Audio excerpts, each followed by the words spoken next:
Prime Minister Loong says ASEAN must play a constructive role in managing problems in the South China Sea, and that also means not taking sides with countries making various territorial and maritime claims in the area. Mr. Lee urged regional leaders to give strong political support to the process of concluding early a South China Sea Code of Conduct. Speaking at the 24th ASEAN Summit in Myanmar, Prime Minister Hsien expressed Singapore's position on escalating tensions in the South China Sea. He said incidents like collisions between Vietnamese and Chinese vessels in the sea could easily spiral out of control and trigger unintended consequences. ASEAN leaders had issued a statement calling for self-restraint, but China had said the matter was a bilateral one. Territorial and maritime claims by various countries in the South China Sea have caused friction.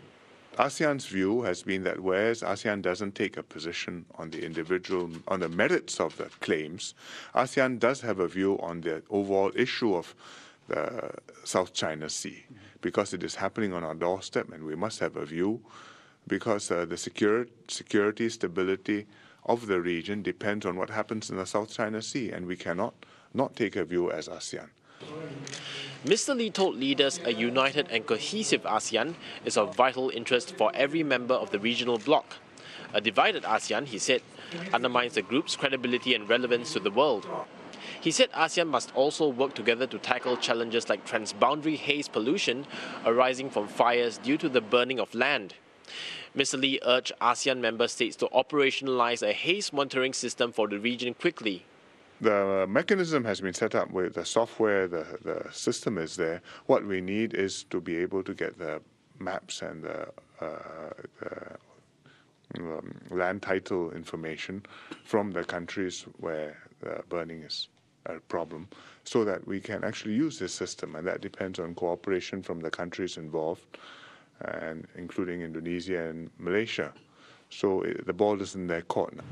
On ASEAN's goal to be a single market by 2015, Mr. Lee said political will is needed so necessary reforms can be made to liberalize the region's economies.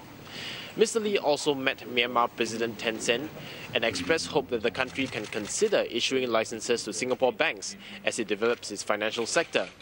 He congratulated the president on Myanmar's successful hosting of its first ASEAN Summit. This summit is also Indonesian President Susilo Bambang Yudhoyono's last, as he steps down as the leader of his country. Mr. Lee thanked the outgoing president, saying he has led Indonesia ably, growing its economy and enhancing its contributions to the world. Mr. Lee said ASEAN has benefited from a stable and growing Indonesia. Dylan Low, Channel News Asia, in Naypyidaw, Myanmar.